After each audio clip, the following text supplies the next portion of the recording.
उमरगा तालुक्यातील 9 जिल्हा परिषद गट आणि 18 पंचायत समिती गणांसाठी होत असलेल्या निवडणुकीत आज अर्ज मागे घेण्याचा दिवस राजकीय दृष्ट्या अत्यंत निर्णायक ठरणार आहे। महाविकास आघाडी आणि महायुती यांच्यात थेट लढत अपेक्षित असतानाच दोन्हीकडील नाराज पदाधिकाऱ्यांनी आणि कार्यकर्त्यांनी जिल्हा परिषद आणि पंचायत समितीसाठी मोठ्या प्रमाणावर बंडखोरी करत अपक्ष अर्ज दाखल केले।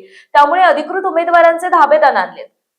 आजच्या दिवसाचे महत्व, एकूण जागा 9, जिल्हा परिषद गट आणि 18 पंचायत समिती गण जागा वाटपाट डावलले गेल्यामुळे अनेक ठिकाणी बंडखोरीची शक्यता निर्माण झाली।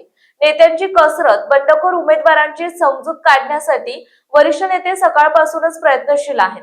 मतांची विभागणी टाळण्यासाठी ही शिष्टाई यशस्वी होते का, हे पाहणे महत्त्वाचे ठरेल। आज मंगळवार दुपारी 3 वाजेपर्यंत अर्ज मागे घेण्याची वेळ आहे। दुपारी 3 वाजता जेव्हा अंतिम यादी समोर येईल तेव्हाच 9 जिल्हा परिषद आणि 18 पंचायत समिती जागांवर नेमकी कोणामध्ये लढत होणार हे चित्र स्पष्ट होईल। संपूर्ण उमरगा तालुक्याचे लक्ष या घडामोडींकडे लागले आहे।